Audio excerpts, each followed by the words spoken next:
is a thing. Can anybody tell me what part of speech that is? If you said noun, you're correct.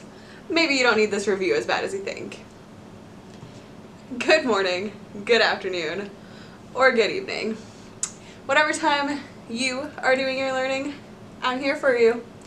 Today we are going to review the 8 main parts of speech. This is essential for understanding grammatical patterns in the English language. Let's get into the lesson. All right, let's review the parts of speech. So, in the English language, there are 8 parts of speech. Those parts of speech are noun, adjective, verb, adverb, pronoun, preposition, conjunction, and interjection. Now, there are some subcategories beyond that, but we're going to start here. If you want to skip around through this video, I added timestamps down in the description box. Feel free to do so, or go back and rewatch ones that you're a little bit more confused about. First, let's talk about nouns. A noun is a person, place, thing, or idea. For example, Miss Prestwell is not a robot. I'm a person. You are safe at school. School is a place. Some robots have laser eyes. Laser eyes would be a thing. You have nothing to fear. Fear is an idea. In addition to these categories of nouns, another way you can categorize them is as concrete or abstract. Concrete nouns, like my desk, are things that you can reach out and touch, taste, feel, smell, and see. Abstract nouns, on the other hand, are ones that you cannot touch, taste, feel, etc. Now let's move on to adjectives. An adjective is a word that describes a noun. So it answers one of 3 questions. Which one, how many, or what kind? These questions are really important for identifying adjectives within a sentence, so I would definitely make note of them. In the first example, the brave hero saved the day. Brave is answering what kind of hero. In the second example, the hero had a purple cape. Purple is answering what kind of cape. And in the third example, she arrived in 30 seconds. 30 is answering how many seconds. All of those are adjectives. One type of adjectives are articles. This is one of those subcategories I mentioned earlier. They typically answer the question, which one, and are used to note a specific noun. So the civilians were all listening attentively. The is answering which civilians. A true hero has the ability to inspire others. A is answering which hero. An excellent hero knows when to share the credit and is also describing which hero. Now let's talk about verbs. A verb is a word that shows either action or state of being. As I read through these examples, see if you can figure out whether they are action verbs or state of being verbs. Example number 1. The burglar was sneaky. If you guessed state of being, you're correct. He stole the diamonds. This is an action verb. He was confident. This is also a state of being verb, just like example 1. Fourth, despite his confidence, the hero caught him. Caught would be another example of an action verb. Here are a few more examples of state of being verbs. It's a little bit trickier to identify these in a sentence versus action verbs, so it would be a great idea to take note of them.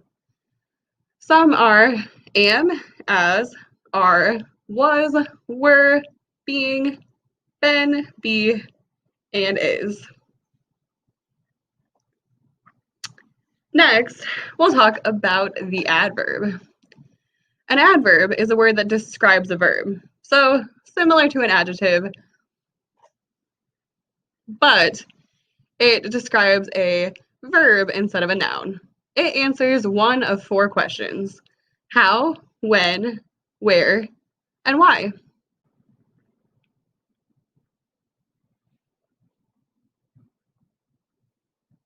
Next, let's talk about adverbs. An adverb is a word that describes a verb. It answers one of 4 questions: how, when, where, and why. Let's practice these with the example sentences. He easily flew. How did he fly? Easily. Easily is an adverb. He flew at 3 o'clock. When did he fly? At 3 o'clock. At 3 o'clock is an adverb. Are you catching on yet? He flew north. Where did he fly? North. North is also an adverb. Last one, promise. Flying was the fastest way to travel. Why did he fly? Because it was the fastest. Keep in mind these 4 easy questions as you search for adverbs within a sentence. Next, pronouns. A pronoun is used in the place of a noun or a noun phrase. Sarah likes to fly. She is from another planet. She is a pronoun that is replacing Sarah in the sentence. Colby is super strong. He is also not human. He is replacing Colby in the sentence. Colby and Sarah are powerful, so they became heroes. They is a pronoun describing both Colby and Sarah. Colby and Sarah would be an example of a noun phrase. Other pronoun examples include he, her, she, him, they, them, we, and I. Make sure you capitalize the letter I when using it as a pronoun. So that's anytime you're using it in reference to yourself. This also goes for things like I'm. So if you're using an apostrophe I am, capitalize that letter I. Make sure you avoid vague pronouns in your writing. If you're using a pronoun, it should be very clear what it refers to. So if you haven't already mentioned a person or a character, it probably isn't a good idea to use a pronoun. Talk about them first, and then use the pronoun to add variety to your writing. Next, let's talk about prepositions. A preposition is a word that shows position or direction. The cat was stuck in the tree. In is a preposition. The bird flew above the branch. Above is also a preposition. The hero stood below the tree. Below is a preposition. For more preposition examples include about, above, according to, across, after, against, around, as at, before, behind, below, beneath, beside, besides, between, beyond, but, by, despite, down, during, from, in, inside, into. Believe it or not, there's more. Keep in mind, anytime something is showing position or direction, it is a preposition. This will be really important when we talk about phrases, particularly prepositional phrases. Next, let's talk about conjunctions. If you started singing Schoolhouse Rock just now, I don't blame you. The function of conjunctions is to connect parts of a sentence. There are 3 main types: coordinating, subordinating, and correlative. A coordinating conjunction is used to connect words, phrases, or clauses of equal rank. These are also called the fanboys.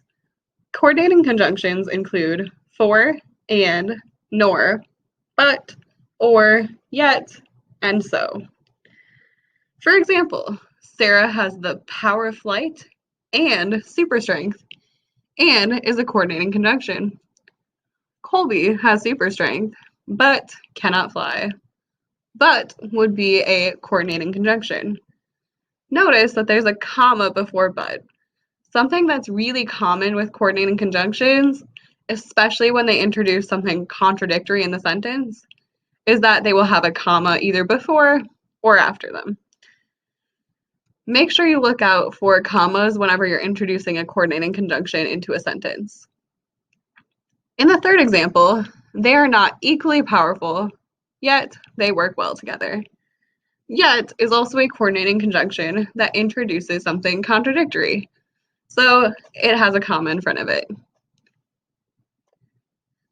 Next, we have subordinating conjunctions. A subordinating conjunction is used to introduce a subordinate, also known as a dependent clause. Common ones include WUBIS. No, this is not as great of an acronym as fanboys, but it still might help you remember. The common subordinating conjunctions are after, although, as, when, while, until, because, before, if, and since.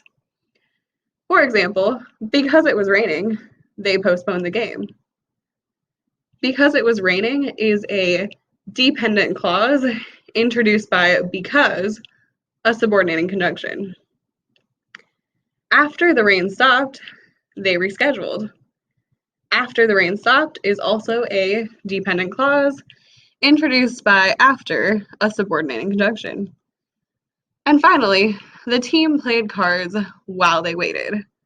While they waited is a dependent clause introduced by while, a subordinating conjunction.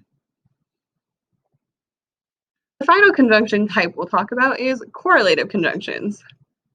Correlative conjunctions work in pairs to link together parts of a sentence, like either or, such that, and not only, but also. For example, you can have either tacos or pizza, not both. He not only pays attention, but also takes notes.